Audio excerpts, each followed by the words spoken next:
K.K. Ragesh. Ragesh ji, you have 4 minutes. Thank you, sir. Thank you.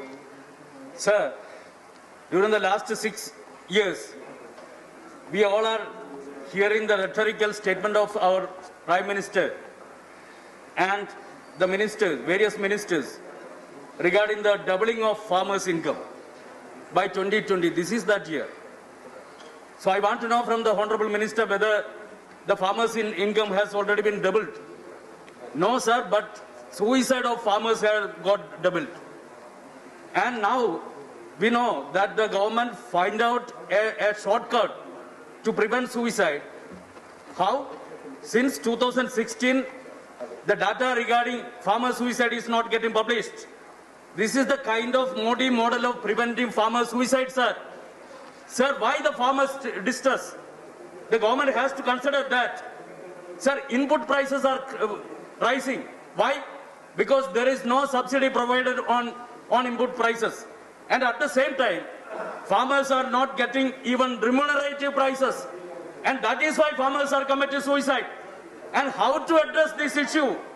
Only by ensuring government intervention and in the form of providing subsidy on input prices and also ensuring MSP and government procurement. All these are important intervention on the part of the government. But unfortunately, both the bills presented here, this is in fact the other way round, and it is giving an unfettered, this is something of an unfettered liberalization of Indian agriculture, sir. So, and through that, government is simply abdicating its responsibility on agriculture, and the government is throwing the farmers of our country at the mercy of the corporates. And sir, this is our mandi system. Yes, there are lot many limitations regarding mandi system, but the mandi system, that needs to be some limitations that needs to be addressed, that needs to be rectified. I agree with that, but at the same time, the mandi system provides a kind of competitiveness, and that ensures at least some sort of remunerative prices to our farmers.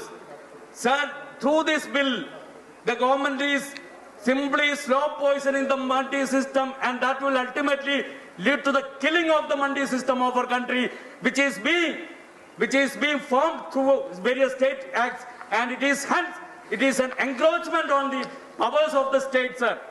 And sir, Last minute, Ragesh ji. And again, and after mandi system is being vanished, what will happen? The corporates will take all the opportunity to squeeze the farmers. You cannot expect the corporate to provide remunerative prices to our farmers. They are all profit mongers. They will squeeze our farmers. So I am requesting the Honorable Minister. Please conclude. Just 1 minute, sir. I am requesting the Honorable Minister to declare an MSP. In the bill itself, there should be a provision for declaring an MSP on all agriculture produce, and also make a provision that the corporates, companies, when they are collecting goods through contract, it may be through contract or some other means, if they are purchasing, procuring agriculture produce, they should procure by providing at least MSP, and if they are not providing, there should be a provision for criminal and legal liabilities should be ensured. And again, sir, I am requesting the Honorable Minister to see the wrath which is going on throughout the country. All farmers are agitating. On 25th of this month, a Hartal call is being given by the All India Kisan Coordination Committee, and I am requesting the Honorable Minister to listen to the wrath of the people. Thank you, Ragesh ji. Otherwise, you will be withdrawn by the people of our country. Thank you very much. Thank you very much. The next speaker, Professor Manoj Kumar Jha.